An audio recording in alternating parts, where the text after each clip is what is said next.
Welcome everyone to another installment of our weekly town hall series, Native Strong, on the COVID-19 response that specifically focuses on how it is impacting the Native community, not only here in Milwaukee, Wisconsin, but also the Bemidji area and our nation.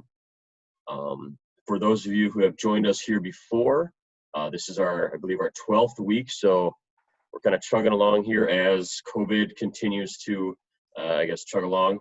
But for those of you who have been here before, we do welcome questions throughout the session. We have a couple different ways you can do that, either at the top of your screen or the bottom of your screen. If you're using the Zoom platform, you can find a little chat bubble, chat box, and if you click on that, just jump right in there, enter a question. Myself or our moderator, Mark Denning, will kind of sift through those and hopefully get through as many questions as we possibly can at the end of the session. We also are streaming this via Facebook Live, so you can also just enter comments in the comment box or comment section via the Facebook chat as well.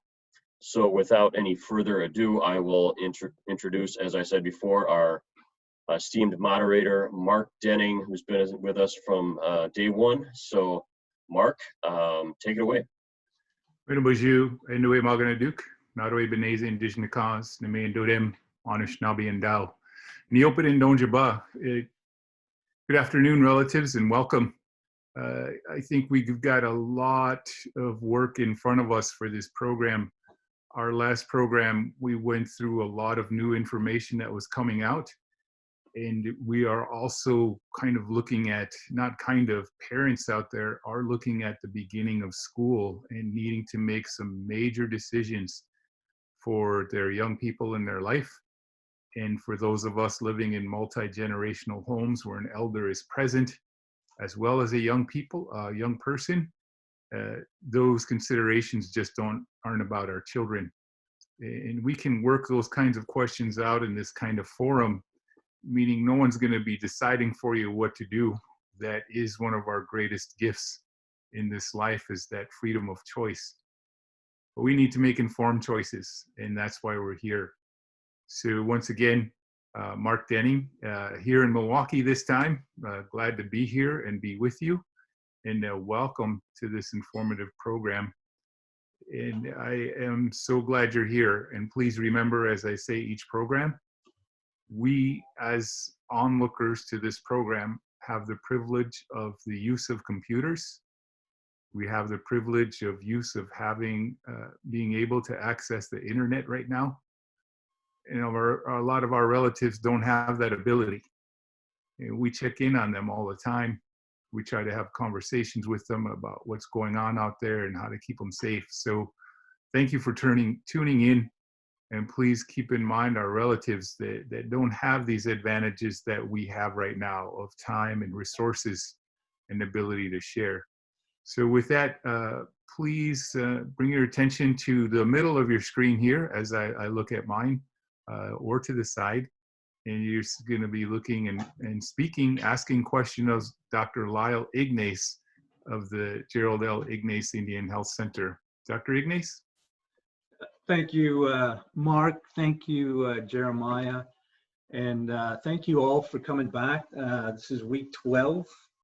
And a lot of information I talked about last week. And I'd like to reintroduce that again here with some new concepts that we'll be hearing a lot about. So thank you. So let's get straight into the numbers. And looking from how this is all structured is looking at it from 30,000 feet coming down to 10,000, 5,000, and then what occurs in our own backyards. And I think that'll apply to everyone here that is watching this. So worldwide, we're over 15 million cases. It's a 12.9% increase from the week prior. Recovered 8.5 million, and the number of fatalities over 617,000. Trend-wise, that has been increasing a little bit over the last several weeks. Here in the United States, nearly 4 million cases.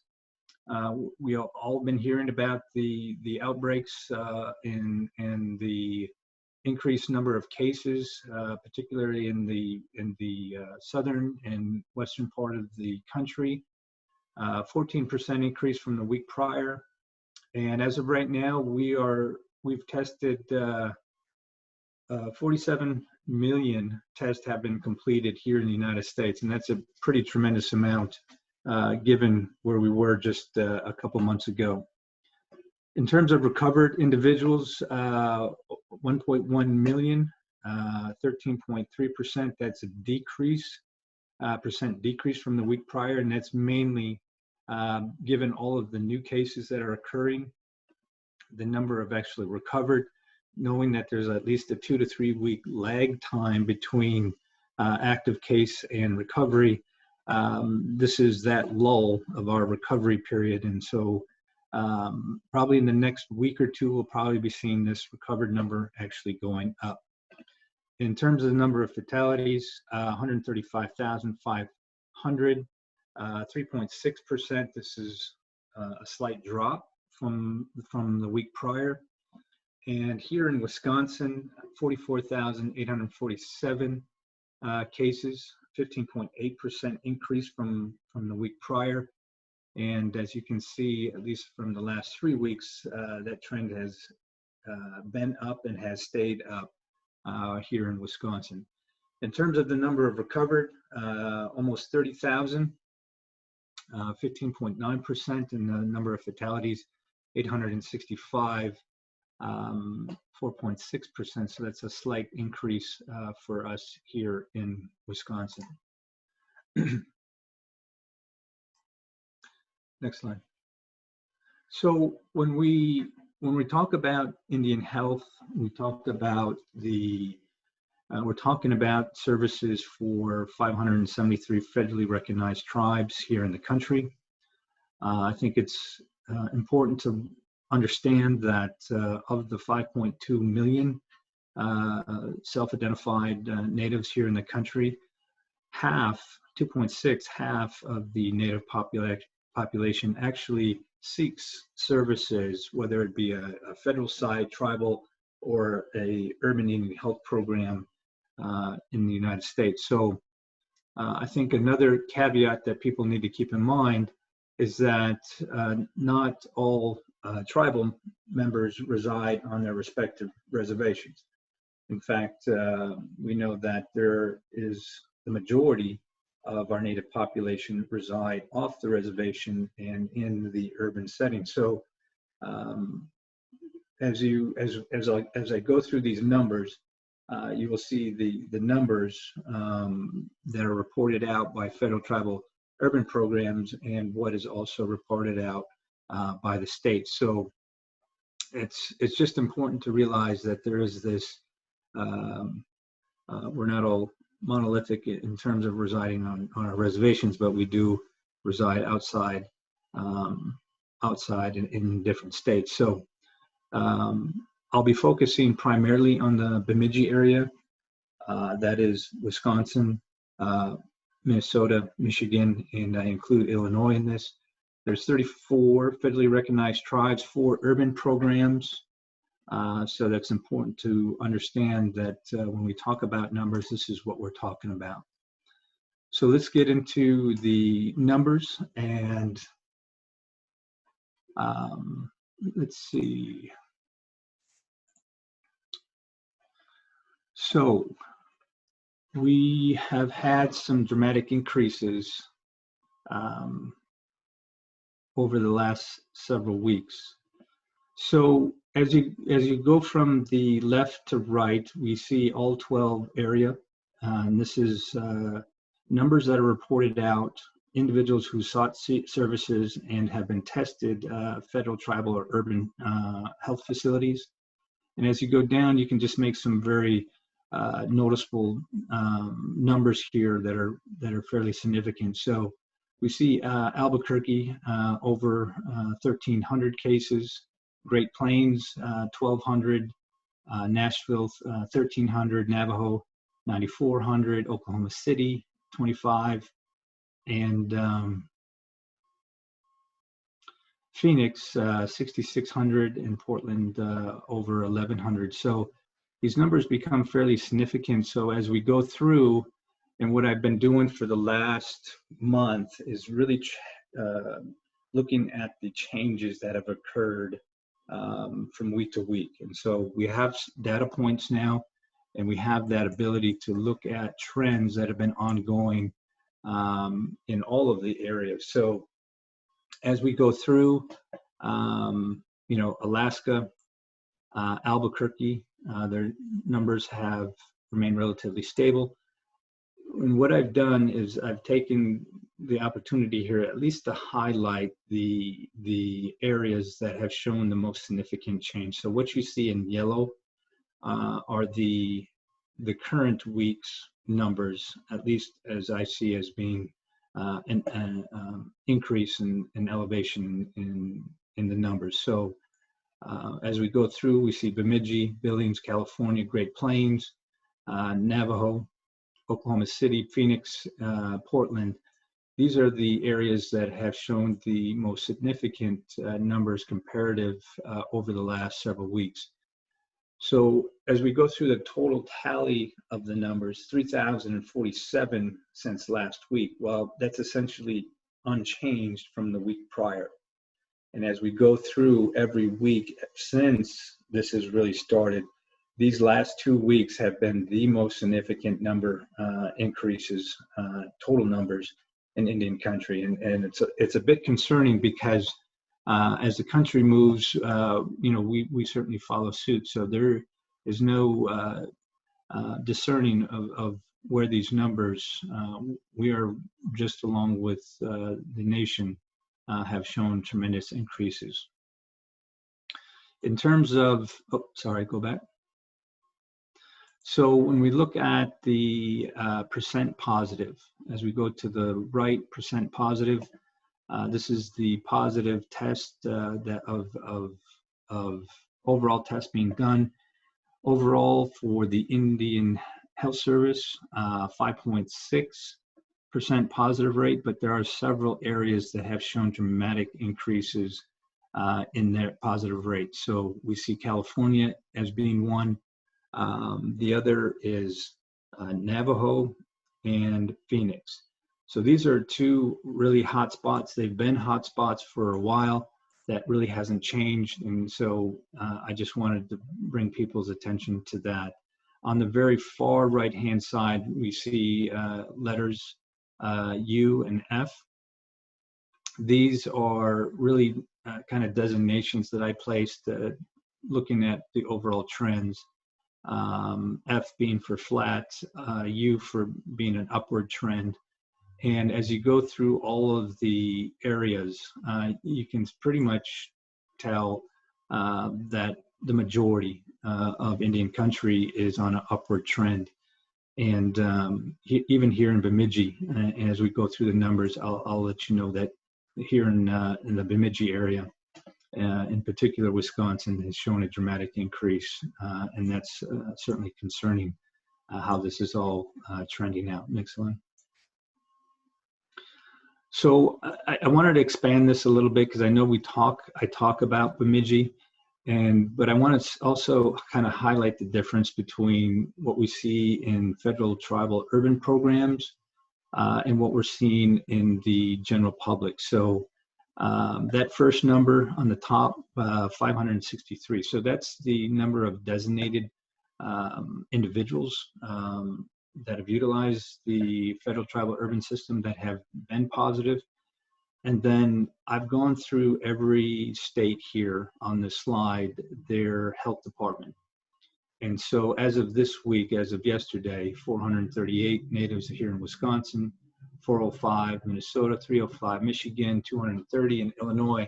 So when you add those up, that's almost 1,400 natives, self-identified natives, that have been diagnosed with the virus. So when you compare that to what's being utilized or individuals utilizing the ITU system, you see there's a big difference. pretty dramatic difference. And so that kind of goes along with the 70-30. 70% of people reside off the reservation and utilize either public or private sector health systems, but they are being identified from a state level, their racial designation. So again, here in the Great Plains, 1,360. But as you go down, you can see the numbers obviously tally up much different. In the Great Plains, we have over 2,000. Now, interestingly enough, North Dakota, I'm not sure why North Dakota intentionally leaves off their demographic profiles, but they have. We know there's a significant population in North Dakota of natives, and so I suspect there's probably a great number, and this number of 2,000 may actually be more like 3,500 or 4,000. Billings, same thing. We see numbers 598, but as we go down, we see from the state postings, health department postings of 318 in Montana, 368 in Wyoming, 686. So obviously there's a difference between data and information that's being within the Indian Health Service as well as what's in the general public. So just wanted to make sure everyone understood that and saw that as being a difference. Next slide.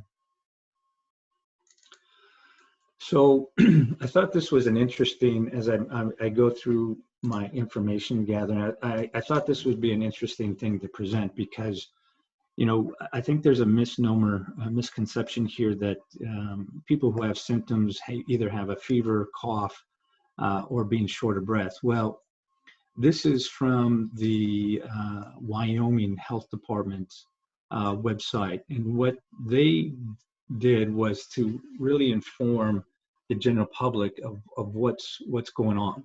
So in terms of having a confirmed coronavirus and symptoms, you can see that, you know, not everyone has to have a fever. Not everyone has to have a cough or be short of breath. And as you see on the left-hand column, there's all the types of symptoms that do occur with a positive confirmation. So individuals with headaches, runny nose, fatigue, chills, loss of smell, loss of taste, nausea, vomiting, abdominal pain. So these are really non-specific and could really be just about anything on any given day. So, and you can see the percent difference, you know, between having just abdominal pain and diarrhea versus having a cough. And so, and you don't necessarily have to have all of these symptoms to be suspicious that you may have coronavirus. So very broad, but I thought this would be important because I saw this, and this is really the only health department that I saw that actually displayed this type of information. So I think it's important, and that's why you're seeing this this slide today. Next. So let's go through the region. So here in Wisconsin, so in parentheses, you see 6,120. That's the number of new cases from a week prior, 15.8% increase. In Michigan, 4,051 new cases since last week, 5.7%. And as you can see over the last several weeks, is that Michigan, you know, we all knew about Michigan and their high numbers. They actually came down, but now they're seeing an increase. And so it's a bit concerning, at least thinking that Michigan was on the downslide.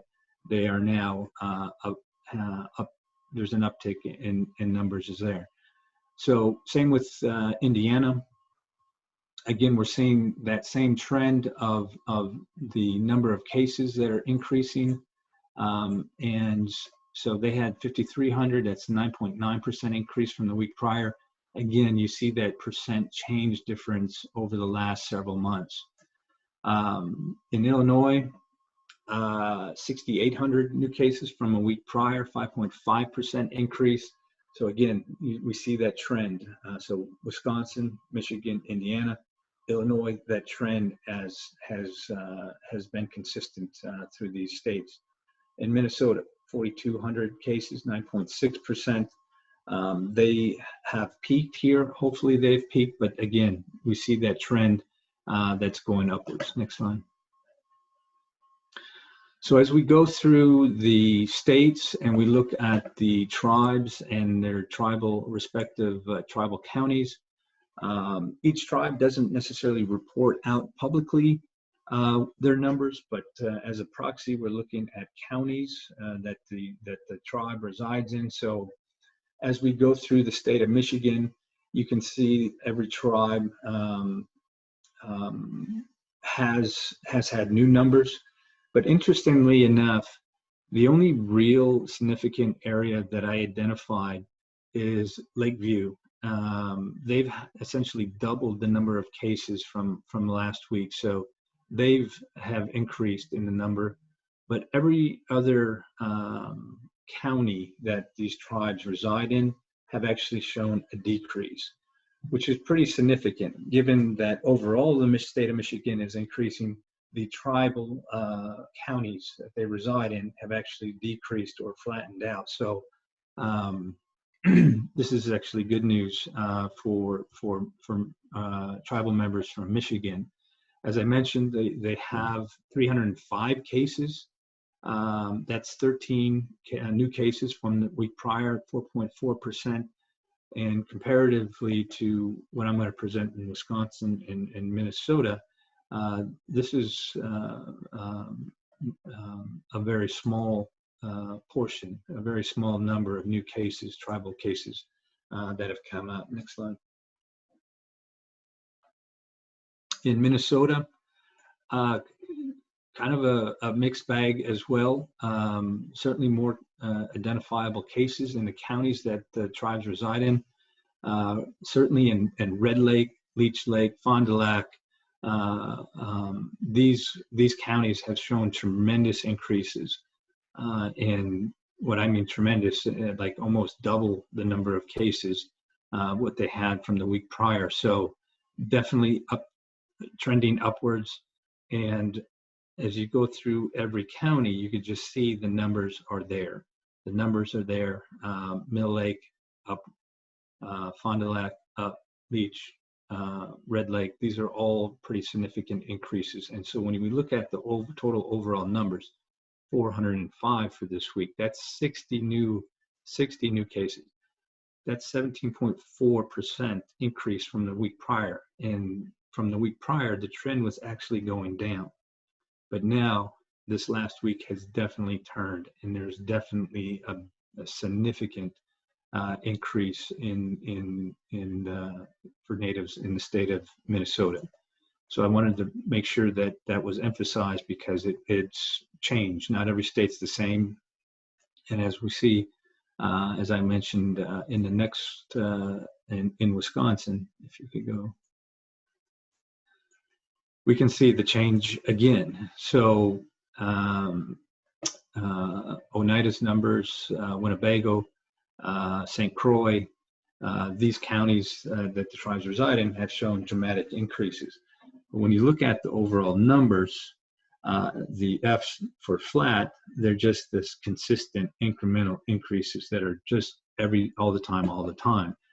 So, but when we look at the overall numbers of cases, 438 cases, this is 77 new cases from the week prior, 21.3% increase. And the trend, at least in the state of Wisconsin, with new cases, over the last 5 weeks, that trend has progressively increased. So quite concerning for the state of Wisconsin and Michigan, Wisconsin and Minnesota in terms of the number of tribal cases being identified. So definitely big, wide swings in these for natives in these states. Next slide. I include Illinois. Now, they have no federally recognized tribes in the state, but there is a urban Indian health center in Chicago. So we have families that reside in the state of Illinois. So 230 cases, that's 2 new cases, really small increase from the week prior. Next slide. And so, as I mentioned, here in Wisconsin, 438, that's 77 new cases, and no new deaths have occurred, and that's been pretty consistent over the last 6 weeks. There's been no new fatalities of natives here in Wisconsin. So, again, mixed bag, a mixed bag. Good news, no more fatalities, but bad news in that the number of cases are dramatically increasing. Next slide. So I wanted to bring up something that I've been following for at least 8 weeks now. And this is really about the demographics, age demographics, and the breakouts that are occurring here in Wisconsin. So we've been hearing a lot in the news about the younger generation being principally the more in transmission and contracting of the virus. And so you see the age groups on the left, you see on the right, you see the total numbers, and you can just make these quick inferences as you go down. The proportion of new cases is predominantly in this 20-year-old age group. And when you look at the box, the box in red, what I've done is looked at the trends over the last 6-8 weeks, and you can just see that 20-year-old age group, 30 and 40. You see that breakout of 19%, 18%, 16% of the total cases. But as you go through the weeks, it changes, and it's been changing. And it was pretty flat, even, but now you see in the bar graph the dramatic change, where we now have 26% of all cases being that 20-year-old age group, and then a decrease in the 30, and a decrease in the 40. The one thing I'm going to be mentioning more often is really looking at the trend of what's going on in the teens, the 10 to 19-year-old age group. This has changed. It is now 9%. As of last week, it was 8%. So we may be dealing with a age group here of 10 to 19, basically 10 to 30 year old age group as being the most predominant number of cases here in the state. So that's going to be a trend. I suspect that's going to keep on going. And so I'll keep highlighting this as with the weekly presentations. Next slide. And this is really just to kind of emphasize, what's going on in our region, and is that trend that we're seeing in Wisconsin the same that we're seeing in other states. So as you can see in looking at Minnesota, that bar graph, that trend is definitely, we see that again in Minnesota, that younger age group. And then we also see the 20-year-olds as being part of that. Michigan and Illinois, I've been looking and watching this, and this, I know it looks flat even amongst all the age groups, but that was not the case a month ago. And what I'm seeing is there were more 50, 60-year-olds, and now it's trending to the left. And so I suspect these trends to continue throughout Michigan. Same with Illinois. Illinois was more, there were higher portions in the older age groups, and now that is starting to shift in Illinois. In Indiana, not sure if people remember this, but again, the trend in Indiana is also going to that younger age group. So I just wanted to let you folks know that it's not just Wisconsin. We're seeing it. I'm seeing it in the area that in our Midwest area. So next slide. So we've all heard in the news what's going on in here in Wisconsin. You know, back Memorial Day weekend, May 30th. At that point, that was kind of a high point for us at that time, and the 7-day average at that point was 479. You know, we've had some ups and downs, numbers that were kind of, and then there was a downtrend, and I think there was a general sense that perhaps this was the moment that we were going to get through this, but then. The July, late June, early July 4th, we kind of got hit pretty hard. On July 4th, we had 738 cases. And since then, we've had these rolling records of new cases and new cases and new cases. And I think even before I checked the numbers right before this this talk, and again we broke 1,000 again, 1,052. So there's just these huge blocks of positive cases that are going on in Wisconsin. So we now have a 7-day average of 874. So this is, at least in the next several weeks, we're just seeing this trend continue. So next slide. Bringing it back to Milwaukee, when you start looking at the middle portion here with all the circles, the yellow circles, you see a kind of an even distribution throughout the Milwaukee County. And then when you start looking a little closer, we start seeing on the east side of Milwaukee, the circles look a bit bigger, and that's really what's going on in Milwaukee. Is the east side is starting to see more and more cases, not dramatic increases, but in proportion to other aspects of northern Milwaukee, there's a higher concentration of new cases that are coming up on the east side. On the south side of Milwaukee, we see this really just below the highway, and that's exactly where the Ignace Indian Health Center is right in that middle of that cluster. And so we're testing quite often now, fairly high numbers on a regular basis, and believe me, we're seeing our fair share of cases over the last 3 or 4 weeks. So it's been quite active for us. Here in Milwaukee, 16,555, 365 fatalities. So we have seen the trend just as Wisconsin. The number of confirmations are going up. However, the number of fatalities have remained relatively low, and that's pretty significant given what had been occurring even like a month or 2 months ago, where the numbers were more dramatic every day. Since last week, there's been eight fatalities, and so that's comparative to what was happening, even 6-8 weeks ago.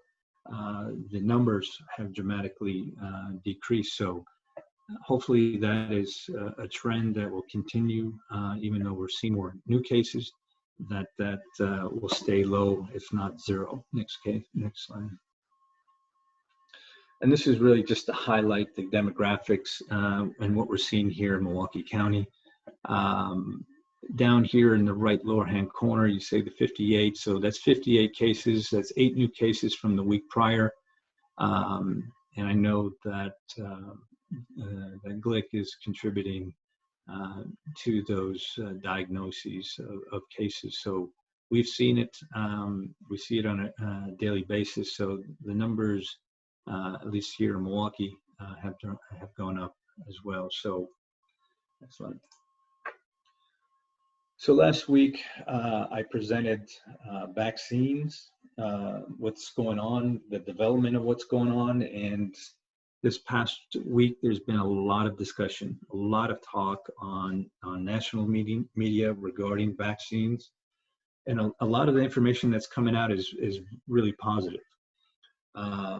So just to highlight some of the high points of what's going on, we have Moderna, which is a biotech company out of Massachusetts. They came out with some pretty encouraging news in their early demonstration, showing 45, basically 100% of their vaccine that they've developed have actually shown a strong antibody response. And so they're moving into their 30,000 phase 3 trial. I know we're hearing a lot about AstraZeneca, and rightly so. Now, this is a biotech company that's partnered with the University of Oxford out of the UK, as well as the US and the Department of Health and Human Services.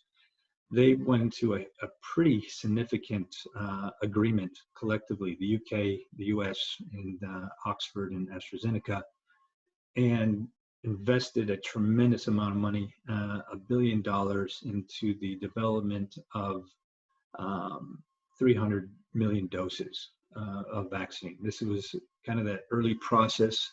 This was about 6 weeks ago they entered into this. So this was anticipated and planned. And the information that's coming out of AstraZeneca right now is very important, because they're talking about the body's ability to develop an antibody response, but also, in addition, T helper cells.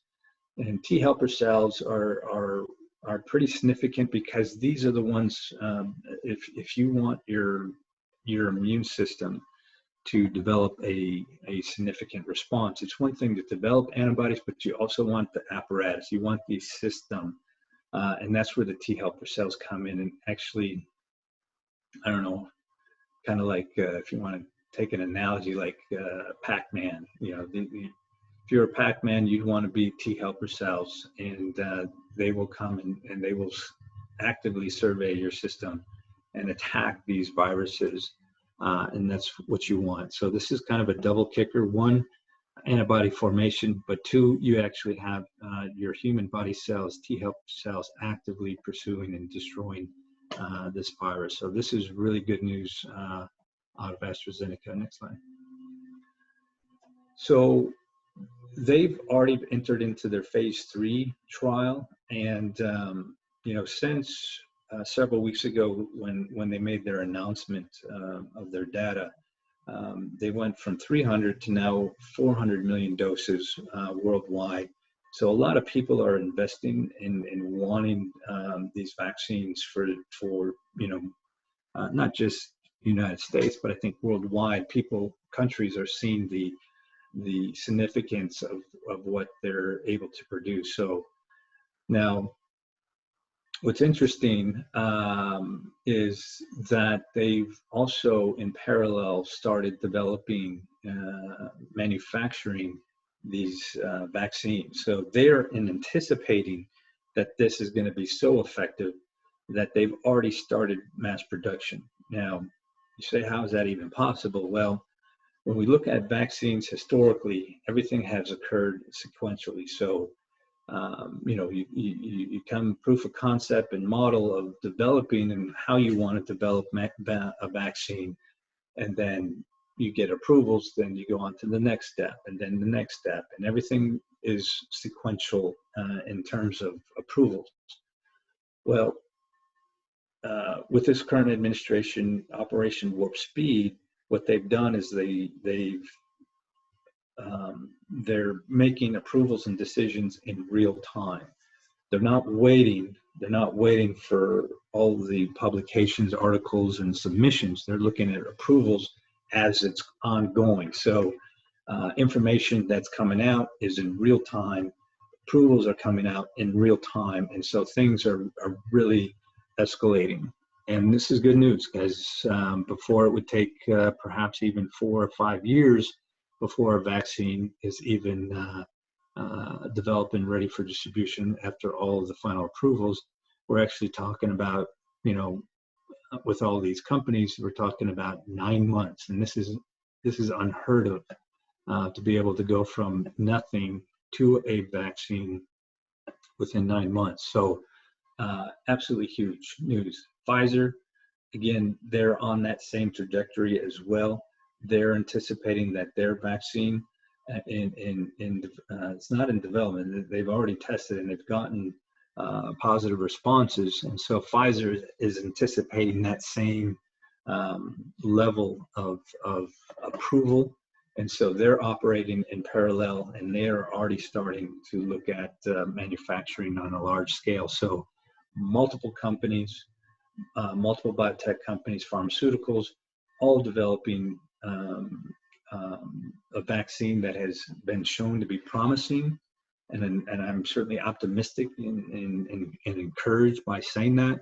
And so the earliest that these companies are talking about in terms of general public distribution may be as early as September or October of this year. And so, again, this is going to be in the headlines. It's going to be talked about every day, every day, every day. And so I just want to bring this to this group and be able to let you hear this. And so when they come out and talk about these, that you are already in the know on what's being developed. So next one.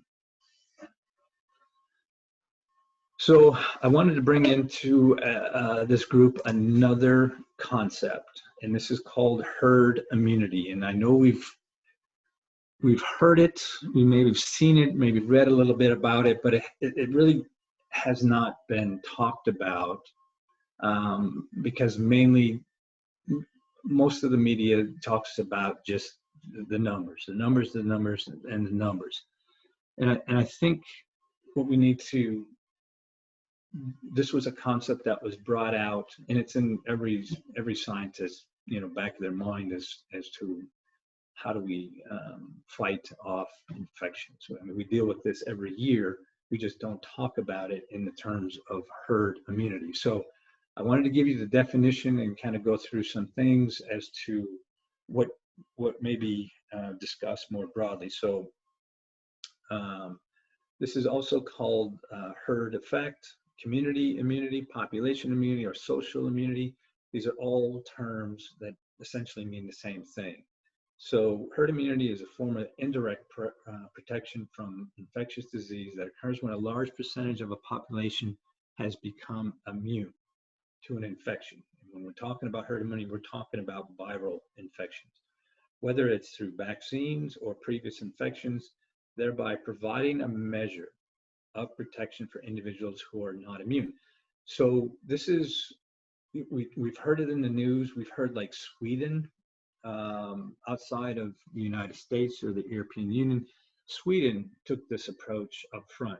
I think what's important to realize is that when this, the SARS coronavirus was coming out, I think everyone needs to realize this was what we have done from a health system and a public health approach was never to get rid of the coronavirus. It was here, it was going to stay, and it's in our society, it's everywhere. So developing everything that we have from the very beginning was never to say we were going to get rid of it. No, it was more about how do we protect our societies and our health systems from being overrun. And so what I think a lot of people may have, national media was talking about was we can't get out of this. This infection is going to be here to stay for a long time until we got a vaccine. Well, what they were directly telling you was we need to talk about what herd immunity is. And so that's what I wanted to bring to this group. So what we're going to be hearing more of is this concept of herd immunity. Next slide. So Now, this looks like you're going back to maybe biostatistics, but I wanted to bring this up because it's simple, but not really, because when you look at it from a mathematical standpoint, you could see this all looks foreign, and it's just different. So I just wanted to bring this up as a concept, and how when you hear about herd immunity, what does that actually mean, and how are they actually figuring this out? So individuals who are immune to a disease act as a barrier in the spread of disease. So once you have it, you actually, not literally, but figuratively, act as a shield to either slow the spread or prevent the transmission of disease to others. Now, an individual's immunity can be acquired through a natural infection or through an artificial means, and that's through vaccination. So either immunity is based on whether you get it or through the vaccine. When a critical portion of the population becomes immune, that is called the herd immunity threshold, and you may see it as HIT, herd immunity threshold, or herd immunity level. This is when the disease no longer persists in the population and ceases to be an epidemic. So that's where we want to be, is at what point is that level, that threshold? What is that number? What percentage do we need to have that where it no longer becomes an epidemic? So the critical value or threshold in any given population is the point where the disease reaches an endemic steady state. So nothing, there's no new growth or exponential decline. It's just a steady state, neither getting more, exponentially more, exponentially less. It's that steady state. So this threshold can be derived or calculated from the effective reproduction number, or if we want to do a replacement called the basic reproduction number, that's called the R naught, the R0, as you see here on the screen. So the R naught is the average number of new infections caused by each case in an entirely susceptible population. So meaning each individual can come into contact with every other susceptible individual in that population. So, the United States is pretty diverse. It's pretty open.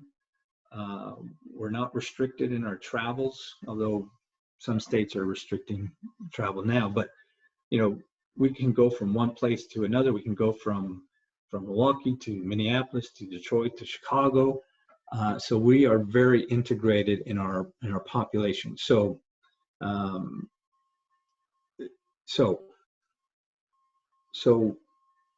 this letter PC represents the critical population or proportion, the critical portion of the population needed to be immune to stop the transmission of disease, which is the same as saying herd immunity threshold. So this is what we want to figure out.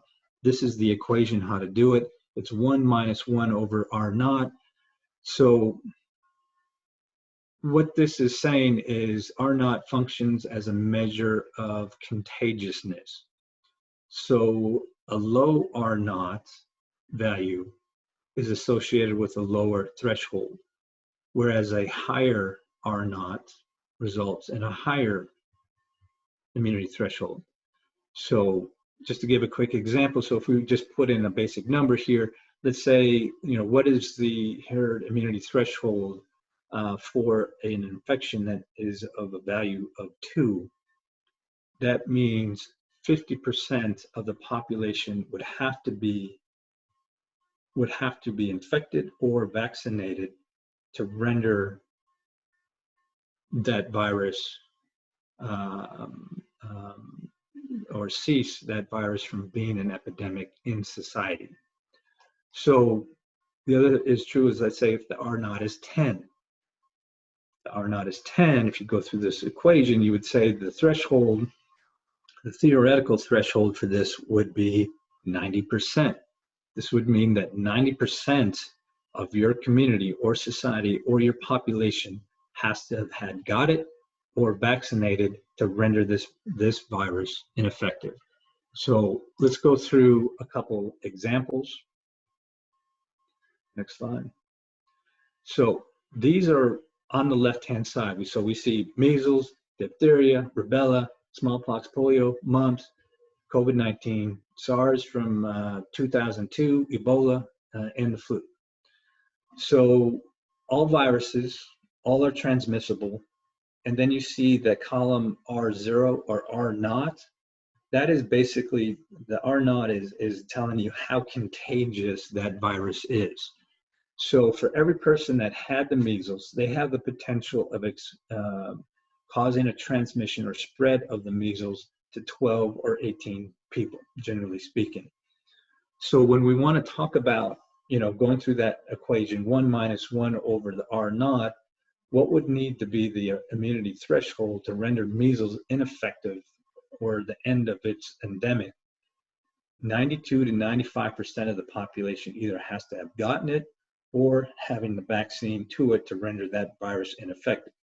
So the higher the R naught, the higher the threshold. The lower the R naught, the lower the threshold. So you can go through each one of these examples. Well, they're not examples. These are real real diseases with real values. And basically, we've gone through our campaigns. The United States has gone through its campaign of immunizations. Measles, mumps, and rubella. This was ongoing in the 60s. Smallpox in the 70s, and so all of these they've developed the vaccine. And so based on how contagious it was, it had some real outcomes and some bad outcomes. But now that society as a whole has gone beyond that threshold, we don't see that disease in the general public anymore. Even though it is still in the public, it just doesn't show or manifest itself as an endemic anymore. So that's important to know. So as we go through COVID, SARS, and influenza, we see that each one of these viruses, these diseases, has its own R0 or R naught value. Now, COVID has an R naught of 2 to 6 compared to SARS,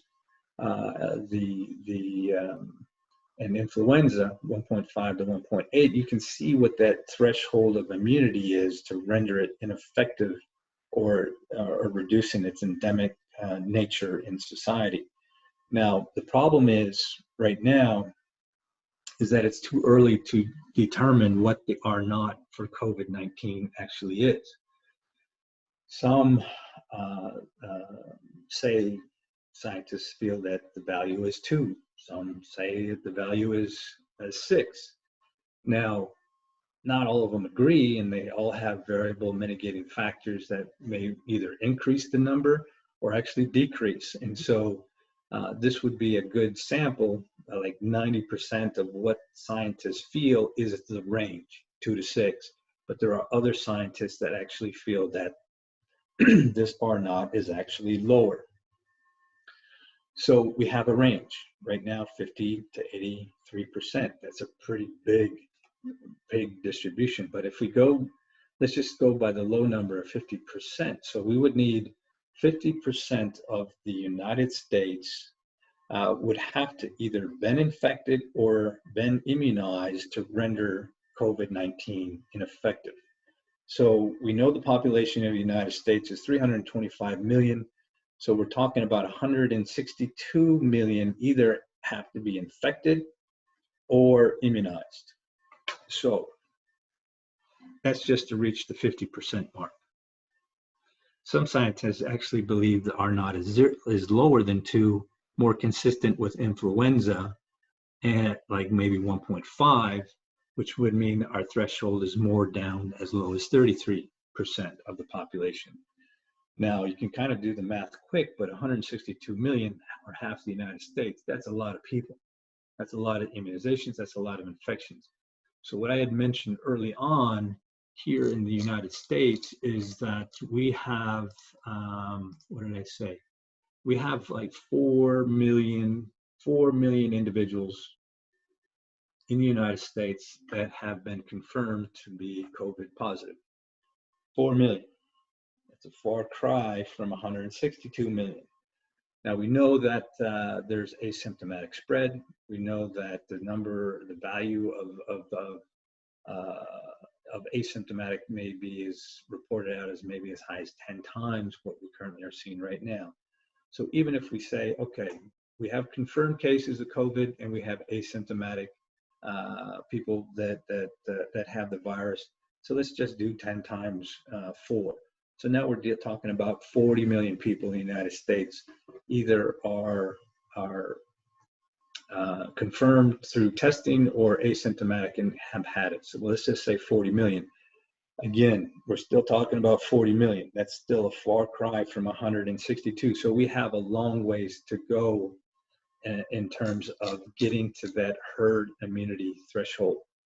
So either we say it's 33%, or it's 50%, that number is still pretty significant. And just doing the math real quick, if we're looking at, so even if we're looking at 33% of the general population, we're looking at least 100 million. So at that very low end of 33% threshold, we would need at least 60 million more people either to be infected or to be vaccinated to reach that threshold to render this virus ineffective. So, 60 million is a lot different than having to do 120 million. And so that's why the vaccine is so important, because I think as a whole, I think we'd rather be vaccinated and develop immunity than actually get it and wonder whether or not the outcome of being infected. So that's why it's so important. These vaccines have been developed and being able to be distributed in a lightning fast manner. And optimistic that this could even happen before Christmas would be remarkable. It would be absolutely remarkable in the scientific world for this to happen in the year 2020. Would be absolutely nothing short of amazing if that happened. So just wanted to go through that, introduce that new concept, because it is important. You're going to be hearing a lot about this, and it will impact you and every one of your family members, how you would like to proceed. So just wanted to bring that up. And so as we go through, I want to go quickly through the next slides and get to questions. So as we go through, we know risks, who are the high risk individuals 65 and older, individuals that reside in nursing home or long-term care facilities, individuals that have chronic conditions, lung conditions, especially COPDers, asthmatics, cardiovascular disease, individuals that have BMIs greater than 40, although that's been revised to anyone with BMIs over 30 now. Diabetes, uncontrolled diabetes, kidney problems, liver problems, immunocompromised, organ transplant, autoimmune problems. So these are the individuals that are definitely at a high risk for transmission, and even higher risk for a poor outcome. So next slide. So just as a reminder for individuals and even tribes, if you're viewing this, if you have individuals, tribal members that reside in the greater Milwaukee area, we can provide a tremendous amount of support, whether it's through safer at home kits, cleaning, disinfectants, hand sanitizer, mask. We can certainly offer those. In terms of health services, so we provide not only medical, behavioral health, but we also provide our Circles of Strength program, which addresses and helps support individuals victims of domestic and sexual assault. We also have outreach programs that help support individuals that may be dealing with or at high risk for diabetes, high blood pressure, and cholesterol. So we have a very active and robust program to help people. Next slide. Just an introduction, this year, every year, we've been holding a community health fair. And what's certainly, different this year, obviously not just COVID, but how we're going to approach this, because we need to help support the community as best we can. And given this time, a lot of the focus and a lot of the supporting organizations that participate in this community health fair will be providing information. Now, just like we do with testing, and people stay in cars, we test people. This is how we're going to approach our community health fair as a drive-through. So stay tuned. This is August 6th from 2 to 5. We will be helping support the community, whether it's health promotion, disease prevention, but also a supported effort, a dedicated effort to help people continue to fight against coronavirus and help protect people. So not only will we be able to provide disinfectants and soap of that nature, but we'll be looking at distributing hand sanitizer and face masks to help prevent infection and transmission. So stay tuned for that. Next slide. In terms of getting tested, as I mentioned, we're doing a tremendous amount of testing. I showed that you just don't have to have a fever, cough, or short of breath. You can have a sore throat. You can have a headache. You can have fatigue, muscle aches, nausea, vomiting, abdominal pain, runny nose.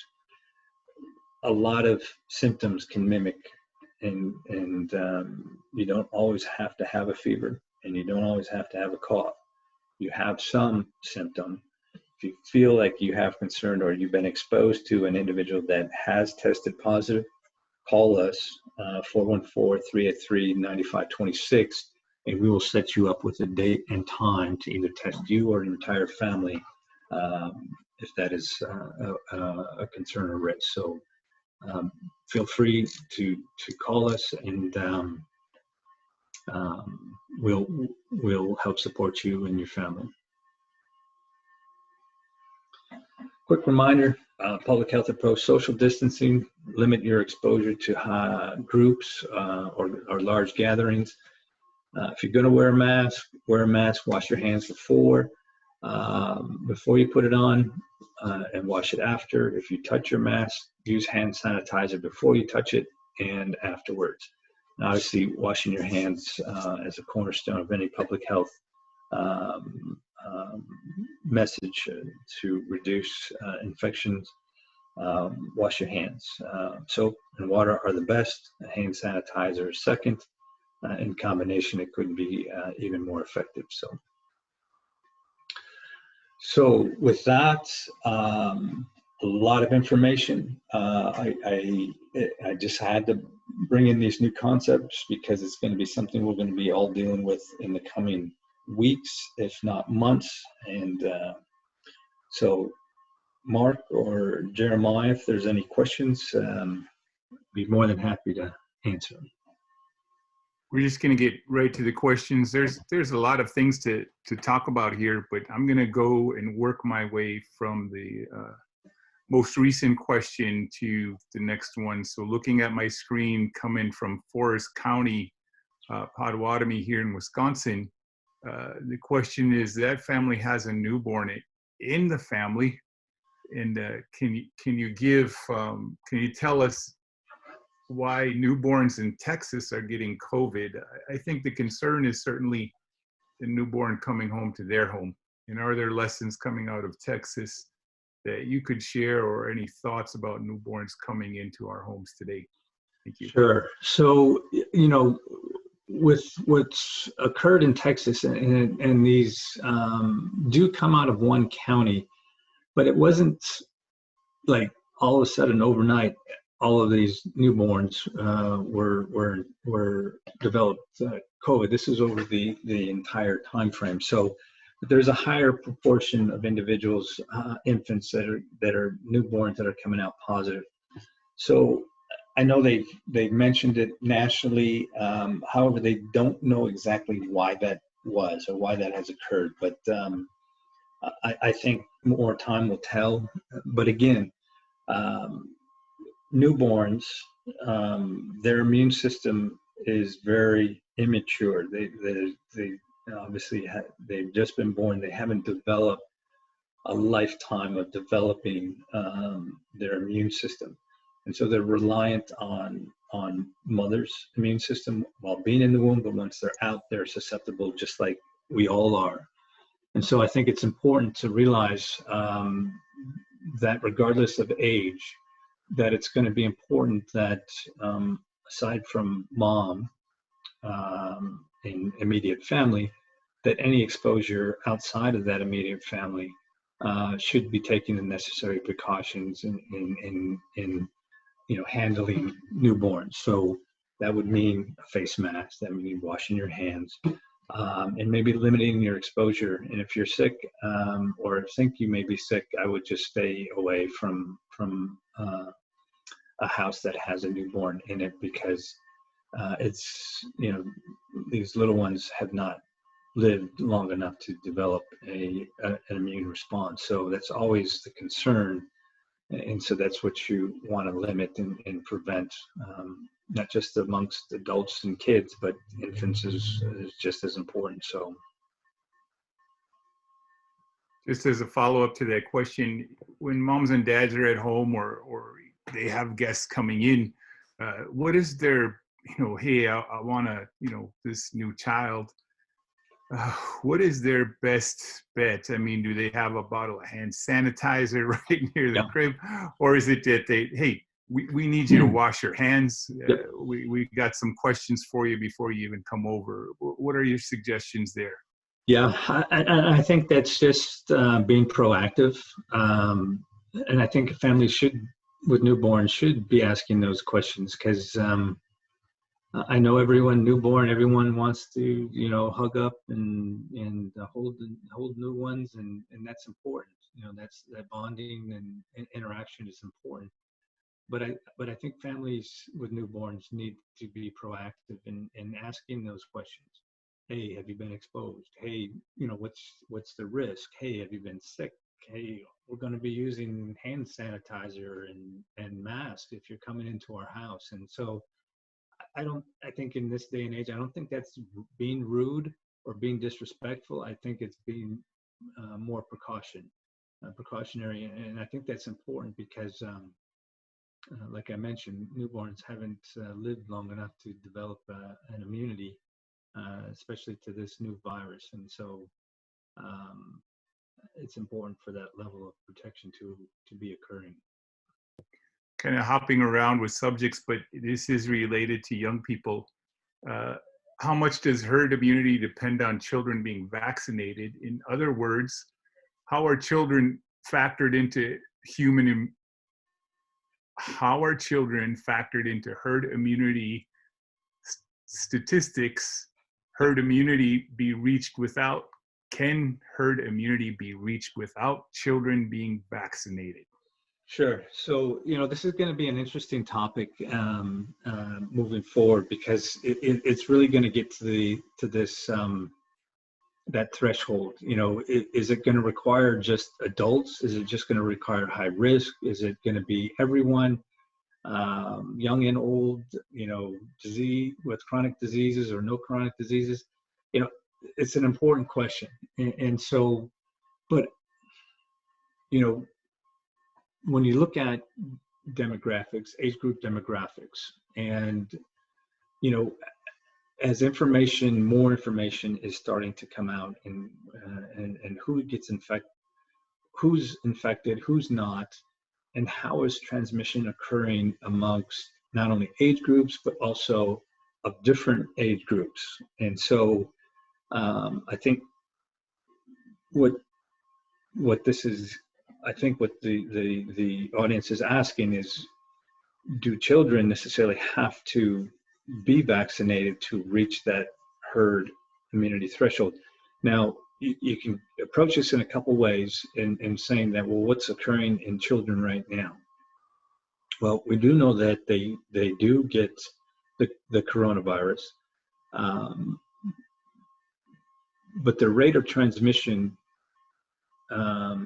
is actually low, and the rate of transmission between, let's say, 8 or 10-year-old to a 30, 40, 50-year-old, that rate of transmission is actually pretty low. It's as well.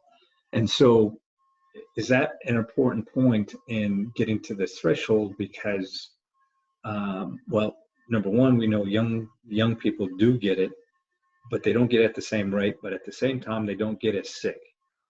And rarely do they require hospitalizations. Even rarer do they even have a bad outcome. And so how do kids factor into this immunity? And that's actually a pretty good question. And how do we go about vaccinating which age groups or which subpopulation of the United States to reach that level? And it may come with the 20 to 50-year-olds as being the majority of the U.S. population to actually be immunized. So, but again, there's going to be more information as it comes, and this is actually a really good question. I'm actually eager to try to help figure this out and how it's going to be moved forward. So, pretty good question. I don't have an exact answer for it. So I'm going to just help with some understanding from a sociological point, from my perspective as someone who teaches at a university. It's kind of because I have access to some studies.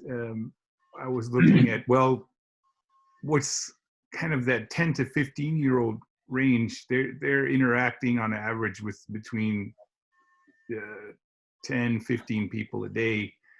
The 20 to 30 group, that's 22 people a day, and then 30 to 40 it drops, and by 70 they're interacting with about 10 people a day. Those are some averages, which of course, do you live in a city, do you live in a farm? That's just kind of large averages. But by saying that, and why I say that, is that people are being exposed in the idea that we haven't reached anywhere close to herd immunity.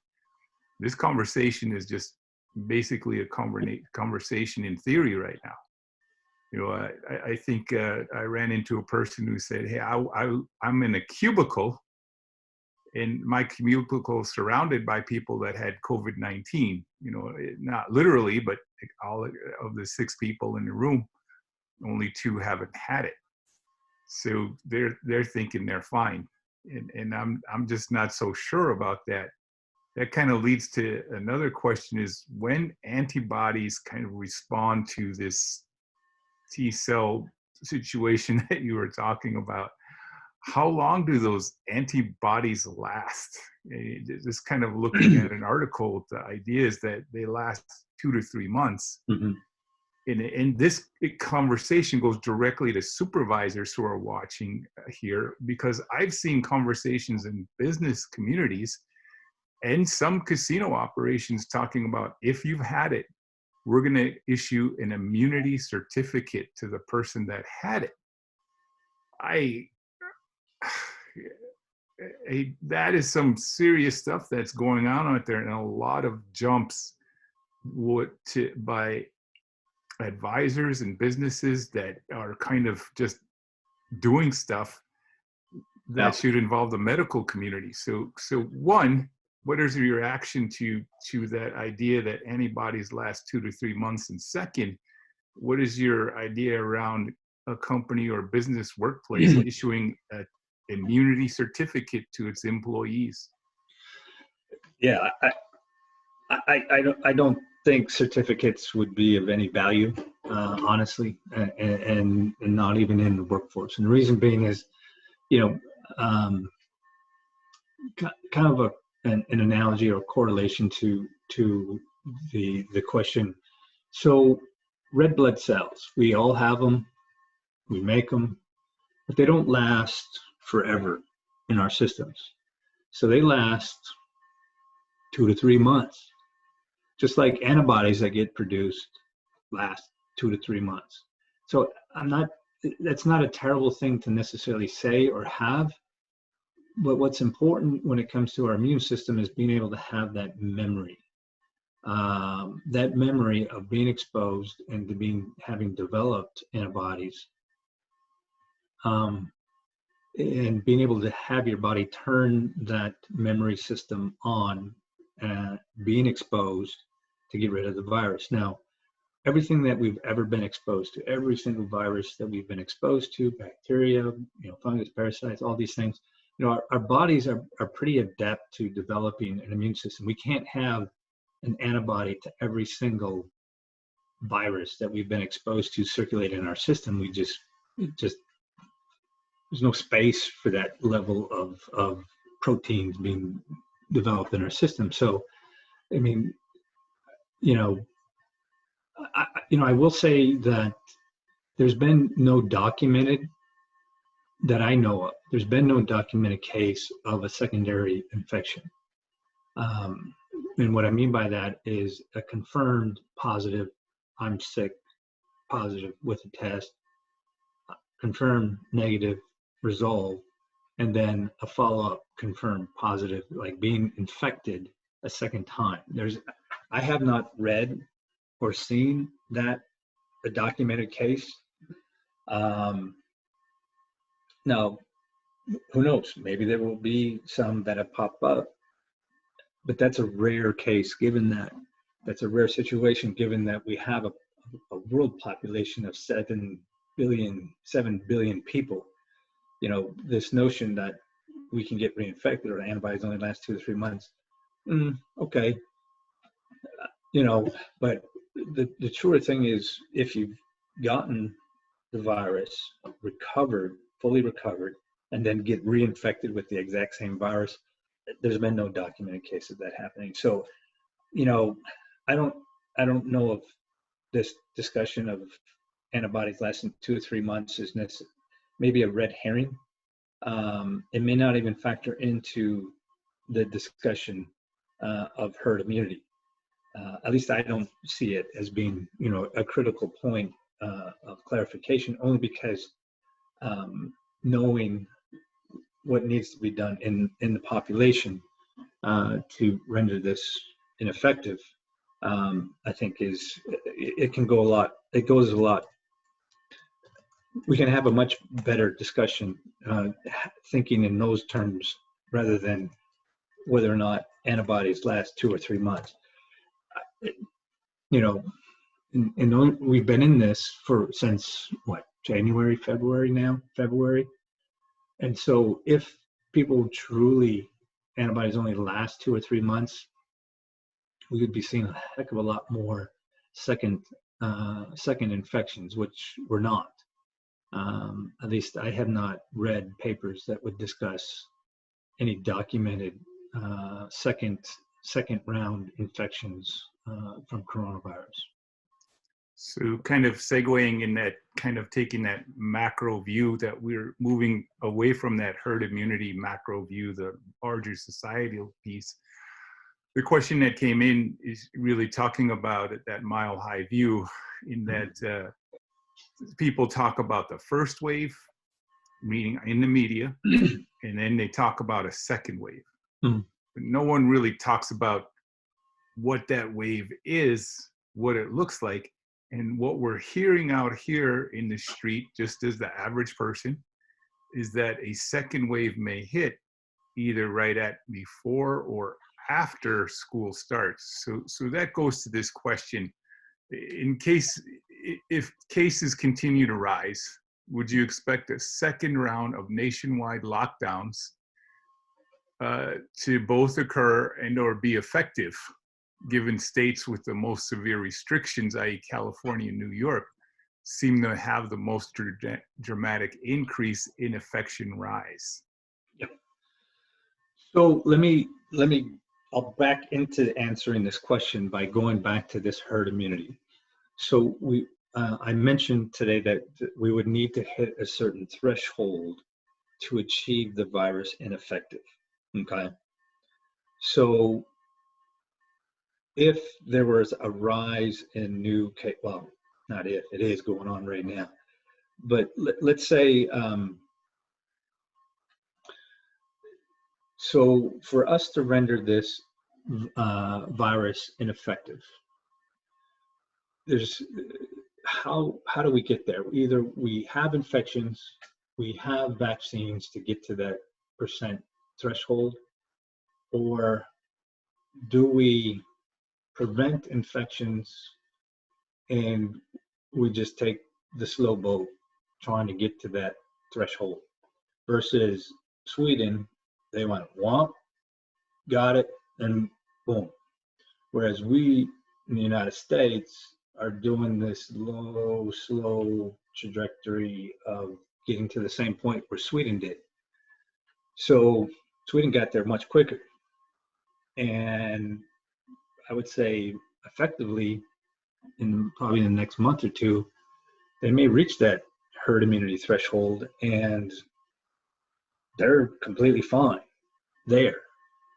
Whereas if we were to go this slow approach, where let's limit and restrict and reduce and minimize everything, including a shutdown, again, we may reduce the number of infections, but long-term wise, it would still be ongoing, this slow incremental increase. And the whole intention is to get to that threshold, because there's going to be this virus is going to be with us for a very long time. It's never going to go away. And so how do we get to that point of rendering it ineffective in society is to get to that threshold. So, at what point do we say, even if a second wave does come, do we shut everything down or not? And I guess it would be, how do you view how you want to get to that threshold point? Do you want to take a longer time to get there? Or if there is a second wave, we get there a heck of a lot quicker. So,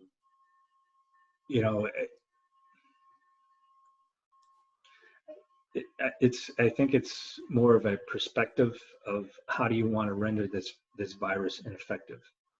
And I think everyone wants to get back to a normal way of living, of working, of interacting, socializing. And the quickest way to be able to do that is through the vaccine. Yeah, that's what I hear you saying is, if we go through that very quick rise without a vaccine, do that quick rise, we're talking about hospitals being overrun, doctors making life and death decisions on a just because or who got here first. Mm-hmm. And unfortunately, in places like Milwaukee, those who've been most affected by COVID-19 are marginalized communities and communities of color. And the point here is the vaccine, for as many anti-vaxxer voices as we hear out there, there's a way to get to that herd immunity that seems to be preferable than others, is what I'm understanding from you, and much appreciated for that look in. So an anti-vaxxer would actually, they would be the ones that want to get infected. These would be the individuals that would say, for me to develop immunity to, I would need to get it. And so they are not opposed to, mass group invite to a spot, kind of like how you hear about chicken pox parties. I mean, this is kind of that same concept. If someone has COVID, you would think, okay, we're all going to Mikey's joint because he's got it, and as to get immunity as fast as we can to get it over with, and we get it and we're fine and we don't have to take the vaccine, and we'll be just fine. What I want to do is send a shout out at this point in the show to Southeast Oneida Tribal Services and the Oneida Tribe of Indians. There's a national election coming up for us. I am an Oneida tribal member. There's a polling station here in Milwaukee that's on 52nd and Morgan. This Saturday, they're going to be open from 7 a.m. to 7 p.m.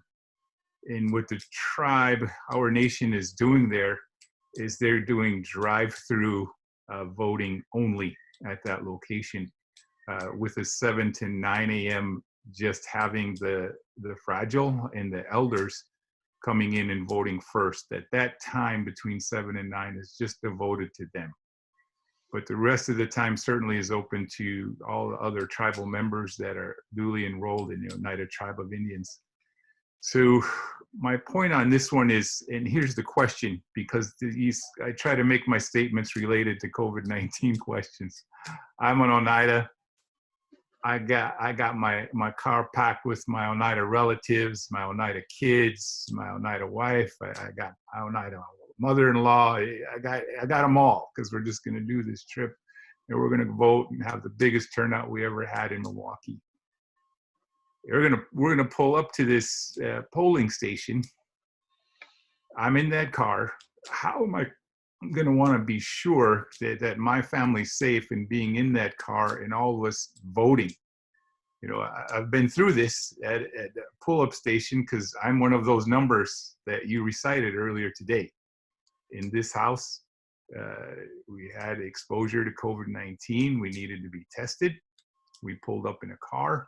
And there were steps that were taken to make sure both the person outside the car was safe and the people inside the car were safe. So I was hoping you could give us some insights to that Oneida family that's going to head out and say, you know what, we're voting. Our nation matters. My vote matters. But I also want to be safe and keep those poll workers safe. What's your suggestion to that carload of people? Yeah, so just from the sheer fact that you don't know who's coming, it's not like they called ahead and say whether they have symptoms or no symptoms. You're basically starting from the general assumption that no one has infection, and that's actually a wrong point of view. So if you're going to have direct contact, face-to-face interactions, it's not enough to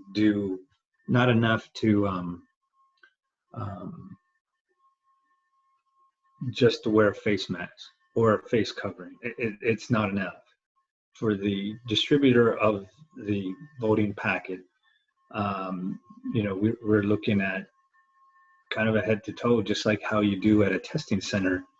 The testers, they don't know if you really have it or not, but they take the necessary precautions to protect themselves, and that usually involves some type of head gown, maybe a face mask, maybe goggles, maybe a surgical mask, or even a N95 mask, along with the surgical gown, protection gown. So they're head to toe protection with gloves. And so, it is a bit risky. It's a risky proposition, without a doubt, because you'll be exposed to so many individuals in such a short amount of time. If someone did transmit the infection as a result of that process, there's no way of tracking who it was from.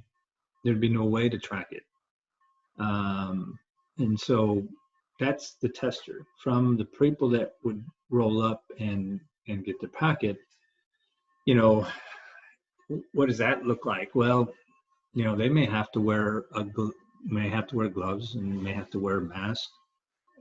Everyone in the car would have to wear that if they're going to be exposed, to individuals that they don't know if has the virus or not. So it goes both ways.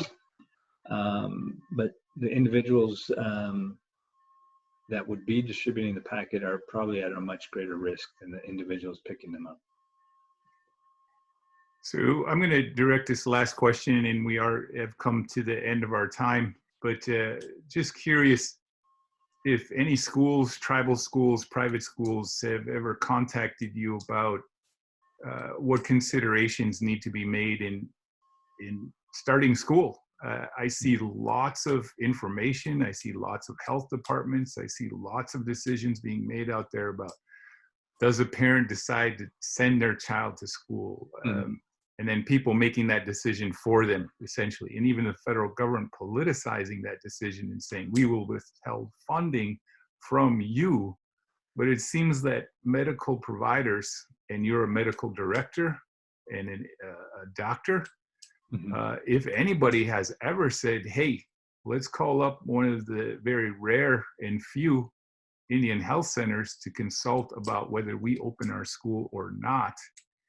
And within that, and the question is, are there perspectives that you can give as an internal doctor that maybe health departments aren't giving to schools? So, I mean, no, that has not happened. I would certainly be open to that. And I wouldn't be opposed to having a discussion, because it would take us into a pretty in-depth involvement of the information we know now scientifically, the information, the rate of transmission, youth, community spread, to as well as teacher involvement. And there is information out there. And so articles are now being published as we speak. There's a couple that came out this week. I want to save that discussion for next week. But the information that I'm seeing actually points points to a more open mind thinking to allowing school to open. The information is starting to come out more, and we're seeing more out of Europe, and information out of Europe really kind of letting us know, because they've done this already. They've already answered that question. They've been doing ongoing for the last 4 to 6 weeks, and so they have data, they have information, and they're finally starting to report out on that. And I'll just give my general sense is that the information that's being reported out,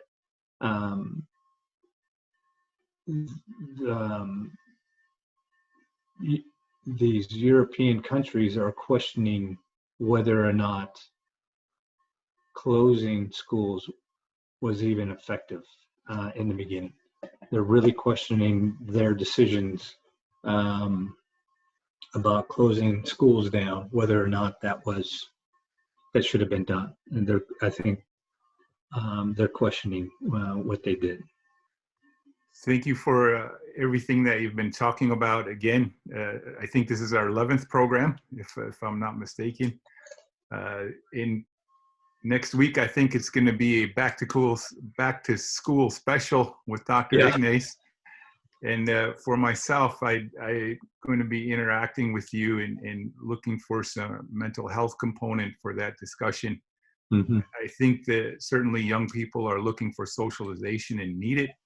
There's been some backward steps by a lot of our young people because they haven't been around their friends, because our community is the way we are, living in different areas and gathering together, that excitement, and then not together. And we may be entering into a phase where some schools are deciding to open, close. And I think that has some serious effects on children who have expectations of regularity in their life, or maybe it may not exist someplace else. So I don't mean to telegraph what I want to talk about, but and that certainly isn't the smartest question, but it is a question that's being asked in our tribal community. So with that, what I'd like to do is close my section out. And as usual, we close out our each Thursday session of Native Strong with last comments coming from you. and thanking each and every one of the people for being here. And Jeremiah, thank you for taking care and making sure on the other side of the screen that people can hear us and see us without nasty grams or uninvited guests. Much appreciated on his side. So Dr. Ignace, last words for our program. Sure, thank you. So, putting this together, the intent is to assure people are informed, make sure Native people are informed, because there's really no forum to reach individuals that they're not in the health field, they're not in the in this field of information, and a lot of maybe occurring through Facebook or maybe headline news, and that's, it's hard to know exactly everything that's being discussed or being mentioned is absolute, and so I try to remove all the things and all the political rhetoric and just give people the straight facts. And so it's important to know what's going on in Indian country, what's going on in our region, what are the trends, what are the